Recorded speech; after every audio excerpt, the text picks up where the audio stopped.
بسم اللہ الرحمن الرحیم۔ ڈیئر اسٹوڈنٹس، آج ہمارا لیکچر نمبر ہے جی 1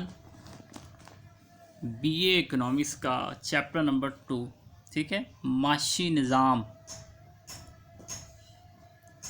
سب سے پہلے ہم بات کرتے ہیں کہ اسلامی معاشی نظام کی، کہ وہ کیا ہے۔ کہتا ہے دنیا میں 2 بڑے معاشی جو نظام ہیں نا وہ رائج رہے ہیں۔ ایک ہوتا ہے سرمایہ دارانہ معاشی نظام اور ایک ہے اشتراکی معاشی نظام۔ کہتا ہے لیکن یہ جو دونوں نظام ہیں یہ دونوں ہی مکمل نہیں ہیں، یہ کہہ رہا ہے انکمپلیٹ ہیں، ٹھیک ہے۔ بڑی خامیاں، سرمایہ دار نظام جو ہے منافع کی حبس، اجارہ داری اور سرد بازاری کا باعث بن جاتا ہے، ٹھیک ہے۔ جو دولت ہے اس کی جو تقسیم ہے غیر مساوی ہے، ٹھیک ہے، امیر سے غریب کے ہاتھوں تک نہیں آتی، امیر سے امیر لوگوں کے ہاتھوں میں جاتی۔ اگر اشتراکی معاشی نظام میں تمام جو ذرائع حکومت کی ملکیت میں ہوتی ہیں، ٹھیک ہے، یہ آگے ایک پورا ٹاپک آئے گا اشتراکی نظام پہ، اس کو بھی آپ سمجھیں گے۔ لوگوں کو معاشی آزادی حاصل نہیں ہوتی، ٹھیک ہے، کیونکہ ظاہری بات ہے حکومت کی ملکیت ہے، جسے شخصی اور خود مختاری جیسی نعمتوں سے محروم ہونا پڑتا ہے، ٹھیک ہے۔ شخصی آزادی نہیں ہے کہ جیسے کہ ایک بندے کا اپنا کوئی کاروبار ہوتا ہے، ایسا نہیں ہے سسٹم، ٹھیک ہے جی۔ تو اچھا، تو یہ ہماری جی پہلی ویڈیو ہے، ٹھیک ہو گیا۔ باقی ہماری آن لائن کلاسز جو ہیں اسکائپ پہ بھی چل رہے ہیں، ٹھیک ہے۔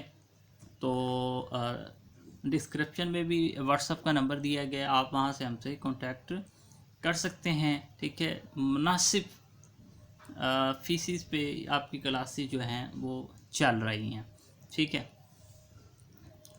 ڈیلی بیسس پہ لیکچر ہو رہا ہے جی، میتھمیٹیکل اکنامکس کا بھی اور تھیوری پہ بھی۔ اچھا، یہ بہت امپورٹنٹ کویشچن ہے، پیپر میں پوچھا جاتا ہے کہ اسلامی معاشی نظام کی خصوصیات۔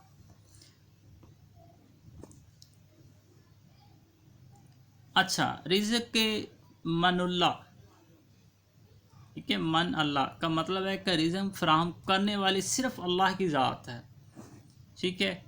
اگر وہ ذات رزق دینا بند کر دے، ٹھیک ہے، کیونکہ روزی کا مالک صرف اللہ تعالیٰ ہے، اس لیے قرآن مجید میں فرمایا کہ تم صرف اللہ کے ہاں جو ہے نا وہ رزق کو تلاش، رزق صرف تم اللہ کے ہاں تلاش کرو، کیونکہ وہیں رزق دینے والا، بس سب کچھ دینے والا جو ہے اللہ تعالیٰ۔ پیدائش دولت، اچھا یہ بڑا ایک ضروری پوائنٹ ہے، پیدائش دولت، ٹھیک ہے، کہ اسلام نے اپنے ماننے والوں کو جائز طریقے سے دولت کمانے کی تلقین دی ہے، کہ ناجائز طریقے سے نہیں، حرام خور کے طریقے سے نہ کمایا جائے، صرف دولت، ٹھیک ہے۔ ظاہری بات ہے جیسے کہ اسلام میں دولت کو خرچ کرنے کے بھی اصول بتائے گئے ہیں، ٹھیک ہے، صرف جائز اور حلال اشیاء کا کاموں پر دولت خرچ کرنے کی تلقین دی گئی ہے۔ فطری عدم مساوات، ٹھیک ہے، ویسے تو اسلام میں سب لوگ برابر ہیں، لیکن اللہ تعالیٰ نے مختلف لوگوں کی صلاحیت، قابلیت اور ذہانت کو رکھتے ہوئے مختلف لوگوں کی آمدنی اور رزق میں بھی فرق کیا ہے، ٹھیک ہے۔ اسی لیے امیر لوگوں پر اس پر فخر نہیں کرنا چاہیے، غریب لوگوں کو شکایت نہیں کرنی چاہیے۔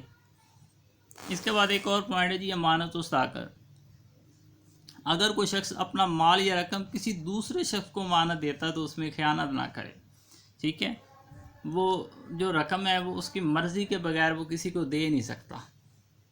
قرض کی ترغیب، اسلام میں ضرورت مندوں کو قرض دینے کی ترغیب دی گئی ہے، ٹھیک ہے۔ آج کل کے دور میں جیسے وسائل کی آبادی کا جو ہے وہ ساتھ نہیں دے، یہ پیپر کے اندر کم از کم 14-15 ہیڈنگ آپ لکھ کے آئے ہیں، جس کی 20-22 دی ہوئی ہیں۔ وصیت، اسلام میں وصیت کرنے کی بھی تلقین کی، کوئی شخص اپنی جائیداد میں یہ کہے کہ میری موت کے بعد میرا مال فلاں شخص کو دے دی جائے، تو اسی طرح دولت کا ارتکاز نہیں ہوتا۔ زمین کی اسلام زمین کی ملکیت بھی تسلیم کرتا ہے، زمین کی نجی جو ملکیت کی کوئی حد مقرر نہیں، کوئی شخص اپنی جائز کمائی سے ہزاروں ایکڑ زمین بھی خرید سکتا ہے، لیکن ناجائز نہیں۔ ارتکاز دولت کی معاونت، ٹھیک ہے، دولت کی معاونت کی گئی ہے کیونکہ اس سے دولت کی جو گردش ہے رک جاتی ہے، ٹھیک ہے۔ جیسے کہ زکوٰۃ عشر کی ادائیگی ہے، یہ فرض قرار، لیکن لوگ دیتے ہی نہیں غریبوں، تو اس سے نا وہ تقسیم نہیں ہوتی۔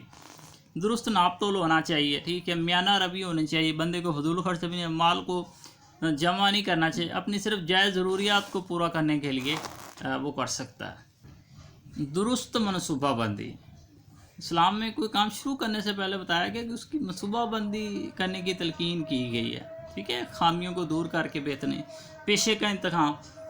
کوئی پابندی نہیں ہے کہ انسان اپنی روزی کمانے کے ہر جائز و حلال کام کر سکتا ہے۔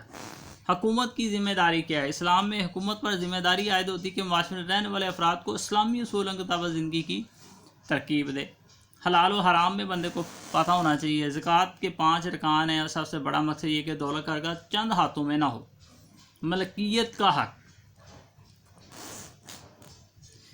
اسلام نے انسان کو ذاتی ملکیت کا بھی حق دیا ہے۔ کوئی شخص چاہے تو اپنی جائز کمائی سے جتنی چاہے زمین جائیداد بنا سکتا ہے۔ ضرورت مندوں کی مدد کرنے کے بعد جو رقم بچتی ہے وہ انسان کی ذاتی ملکیت ہوتی ہے۔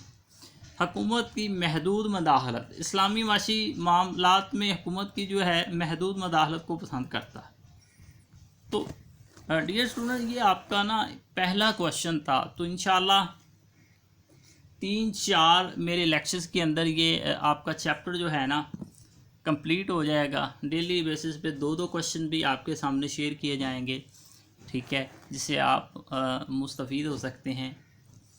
اور ہماری آن لائن کلاسز بھی چل رہی ہیں، BA BSc economic 3rd year 4th year کی، 1st ایئر 2nd ایئر کی، جو لینا چاہتا ہے وہ ہم سے آن لائن لے سکتا ہے۔ اوکے جی، اللہ حافظ، اپنی دعاؤں میں یاد رکھیے گا جی۔